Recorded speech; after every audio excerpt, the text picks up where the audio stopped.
बिस्मिल्लाहिर्रहमानिर्रहीम। हम material management देख रहे हैं, तो ये शायद चौथी वीडियो है। और आज देखते हैं कि difference between inventory management and material management. दोनों टर्म्स इंटरचेंजेबली यूज़ होती हैं, और लेकिन इनमें दोनों में डिफरेंस है। इन्वेंट्री मैनेजमेंट एक छोटा हिस्सा है मटेरियल मैनेजमेंट का, और मटेरियल मैनेजमेंट एक बड़ा पोर्टल है, बड़ी अम्ब्रेला है जिसके अंदर इन्वेंट्री मैनेजमेंट आती है।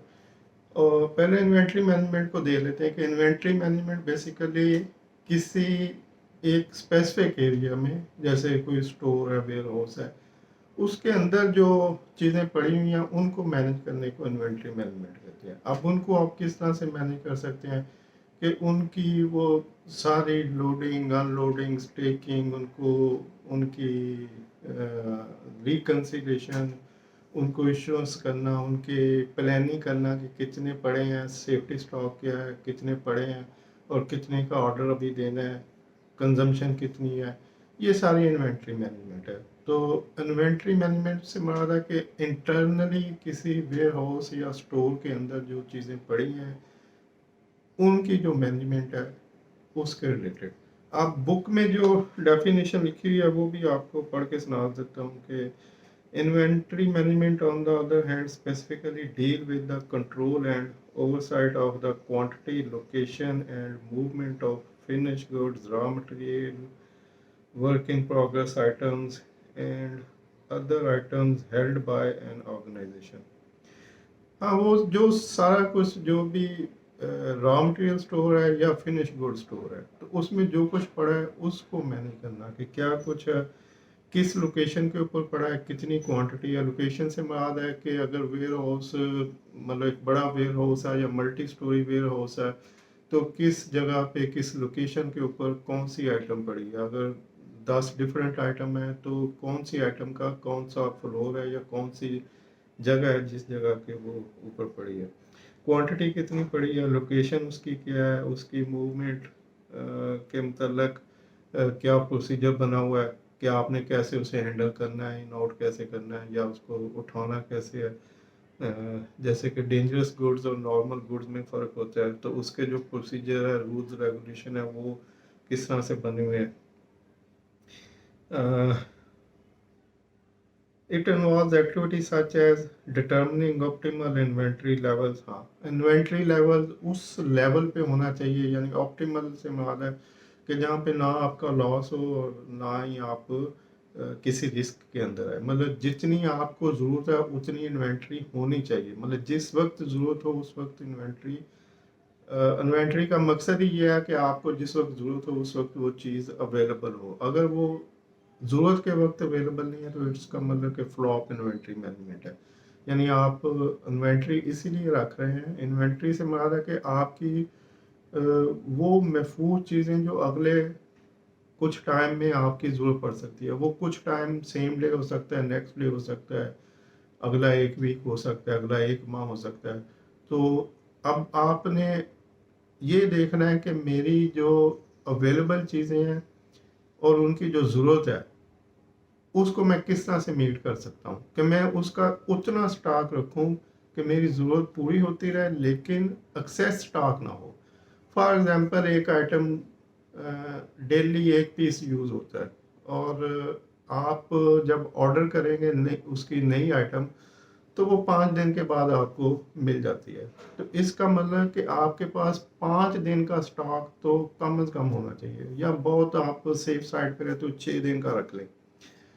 तो 6 दिन का मतलब कि 6 पीस आपके पास पड़े हैं, आप डेली एक पीस इशू करेंगे तो 6 दिन तक वो चलता रहेगा। और 5वें दिन आपको फिर अगला स्टॉक मिल जाएगा, तो वो फिर अगले 6 दिन तक चलता रहेगा।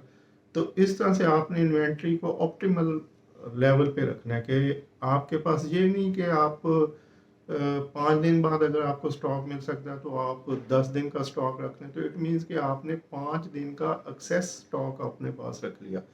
तो 5 दिन का जो एक्सेस स्टॉक है वो जगह भी ज़्यादा लेगा, उसको पैसों की भी ज़्यादा ज़रूरत पड़ेगी, कैश फ्लो डिस्टर्ब होगा कि आपको ज़्यादा पेमेंट करनी पड़ रही है, और उसकी हैंडलिंग, मूवमेंट, उसको सब मतलब हर एक्टिविटी बढ़ जाएगी, लोग बढ़ जाएंगे कि जी पहले 5 आइटम दे था तो 10 रखनी है, तो इसका मतलब एक और बंदा हायर करना पड़ेगा। मतलब 5 की एक एग्जांपल दे रहा हूँ, लेकिन जब आप इसको किसी मैन्युफैक्चरिंग साइट के ऊपर जाके देखेंगे तो ये 100,000 आइटम होती हैं, और उनकी फिर आगे क्वांटिटी भी उसी हिसाब से होती है, रॉ मटेरियल हो या जनरल आइटम हो। तो इस तरह से आप एक ऑप्टिमल लेवल पे अपनी इन्वेंट्री को मैनेज करते हैं, और यही चीज़ें मैनेज करने के लिए तो इन्वेंट्री मैनेजमेंट होती है। अदरवाइज अगर आपने हैप्पैज़र्ड डीलिंग करनी हो कि ठीक है जी अभी 5 पड़ी हैं तो फिर जैसे ही ख़त्म होगी फिर मैं देखता हूँ मंगवा लूँगा और मंगवा लूँगा, तो जब उस वक्त ऑर्डर करेंगे तो वो कहेगा जी अभी तो मुझे 5 दिन चाहिए इसको डिलीवर करने में, तो फिर प्रॉब्लम हो जाती है।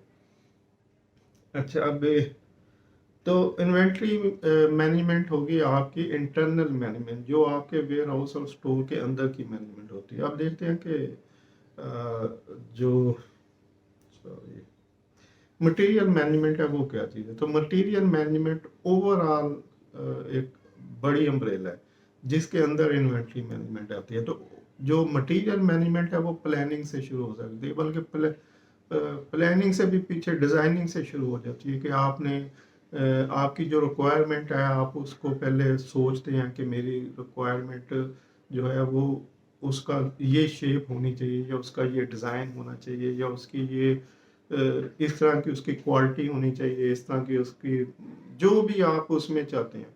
फॉर एग्जांपल आप एक नया शू जो है डिज़ाइन करना चाहते हैं, तो अब वो जो शू आपने सेल करना है उसके लिए आप ये नहीं करेंगे कि जी लेदर परचेज कर लिया और उसका अपर और सोल परचेज कर लिया, उसको स्टिच किया और शू बन गया। नहीं, अब आपका सबसे पहले जो काम होगा वो उसकी डिज़ाइनिंग है।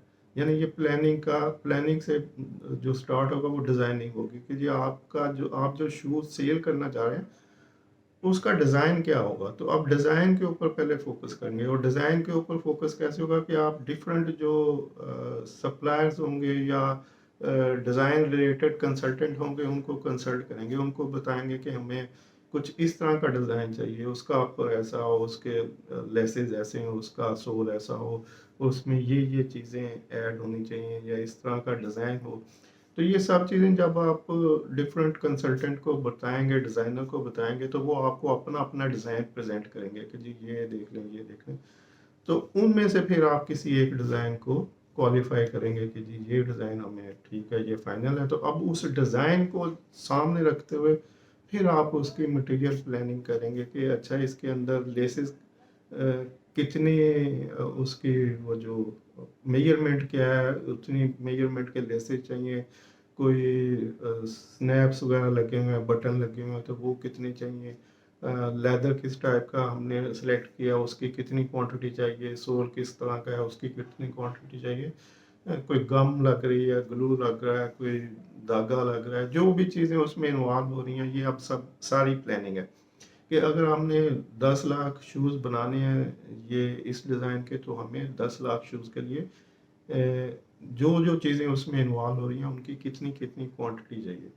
तो अब ये सारी फिर डिज़ाइन से स्टार्ट हो जाएगा काम जो मटेरियल मैनेजमेंट के रिलेटेड है। तो डिज़ाइन के बाद फिर उनके जो आप फाइनल करेंगे आइटम्स के ये आइटम इन्वॉल्व होंगी, उसकी फिर सोर्सिंग होगी, सोर्सिंग के बाद फिर उसकी प्रोक्योरमेंट होगी, या प्रोक्योरमेंट से पहले वेंडर सिलेक्शन होगी, वेंडर के बाद फिर उनको ऑर्डर दिया जाएगा, फिर प्रोक्योरमेंट होगी, फिर उसकी ट्रांसपोर्टेशन लॉजिस्टिक वगैरह, उसको अपने वेयर हाउस तक उन सब रॉ मटेरियल को लेके आना।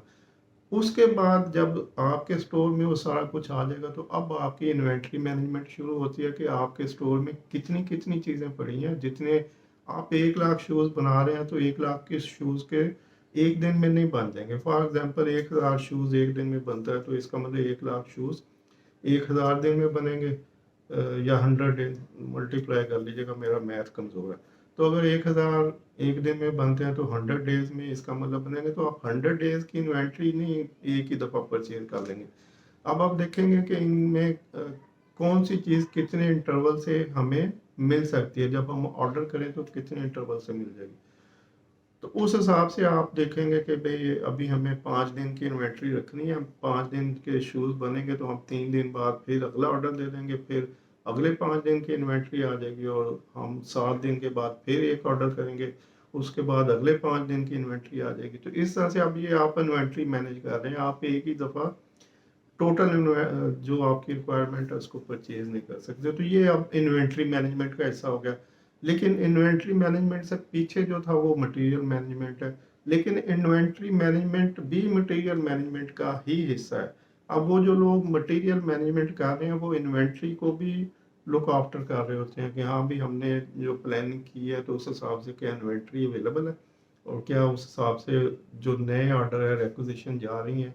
तो इस तरह से मटेरियल मैनेजमेंट और इन्वेंट्री मैनेजमेंट दो डिफरेंट फील्ड हैं, लेकिन कुछ रिलेशन भी है लेकिन सेपरेट भी हैं। जो मटेरियल मैनेजमेंट है ये ओवरऑल पूरे जो सप्लाई चेन, पूरे सर्कल, पूरी ऑर्गेनाइजेशन रिलेटेड होती है कि ऑर्गेनाइजेशन का कंसेप्ट क्या है, वो किस चीज़ के ऊपर सोच रही है और जिस चीज़ के ऊपर वो सोच रही है फिर उसकी डिज़ाइनिंग है, फिर उसकी प्लानिंग है, सोर्सिंग है, प्रोक्योरमेंट है, लॉजिस्टिक, ट्रांसपोर्टेशन और फिर वेयर हाउस में जब आ जाता है तो फिर इन्वेंट्री मैनेजमेंट शुरू हो जाएगी। और इन्वेंट्री मैनेजमेंट फिर आगे प्रोडक्शन तक चलती है कि प्रोडक्शन को कितनी कितनी चीज़ों की ज़रूरत है तो वो स्टोर उस हिसाब से इशू करता जाएगा और जितना इशू करता जाएगा उतना स्टॉक जो है, यानी कि इन्वेंट्री जो है, इन्वेंट्री स्टॉक को भी कहते हैं। मतलब आप कुछ अगर नए लोग इनिशियल स्टेज वाले हों तो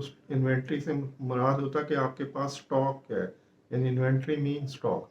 तो आप बस जितना स्टॉक है, जितनी इन्वेंट्री है, फिर आप जो इशू करते जाएंगे और जितना पड़ा है उस हिसाब से आगे ऑर्डर करते जाएंगे। तो अब ये इन्वेंट्री मैनेजमेंट है जो इंटरनल किसी कंपनी के स्टोर से शुरू होकर प्रोडक्शन तक जाती है। और इससे पीछे और इंक्लूडिंग इन्वेंट्री मैनेजमेंट टोटल जो है वो मटेरियल मैनेजमेंट है। अब जब प्रोडक्शन से जो चीज़ आपकी फिनिश गुड बन रही है, जैसे शूज़ की एग्जांपल दी, तो जब शूज़ बनने के बाद आपके आउटर वेयर हाउस यानी कि फिनिश गुड का जो स्टोर होगा वहाँ पे जब शूज़ पड़े होंगे तो फिर अब उसकी भी इन्वेंट्री मैनेजमेंट शुरू हो जाती है कि जी हमारे पास फिनिश गुड कितने पड़े हैं, किस डिज़ाइन के कितने शूज़ अवेलेबल हैं और हमने ऑर्डर किस हिसाब से आ रहे हैं। तो जिन डिज़ाइन के ज़्यादा ऑर्डर आ रहे हैं उसकी फिर प्लानिंग होगी पीछे के इनके रॉ मटेरियल परचेज किए जाएँ और इनकी क्वांटिटी हम फिनिश गुड स्टोर में उतनी रखें जितनी ऑर्डर आते जा रहे हैं, आउट होते जा रहे हैं, उतने पीछे से प्रोडक्शन होती जाएगी। तो इस तरह से दोनों जो रॉ मटेरियल स्टोर होंगे और जो फिनिश गुड स्टोर होगा उनकी जो मैनेजमेंट होगी उसको इन्वेंट्री मैनेजमेंट कहा जाएगा। और इन दोनों को मिला के जो ओवरऑल सारी की सारी प्लानिंग होगी डिज़ाइन से लेके फिनिश गुड तक, वो सारी मटेरियल मैनेजमेंट होगी। तो होप फॉर अंडरस्टैंडिंग। कोई भी क्वेश्चन हो तो आप कमेंट्स में लिख सकते हैं। Thank you. अल्लाह हाफिज़।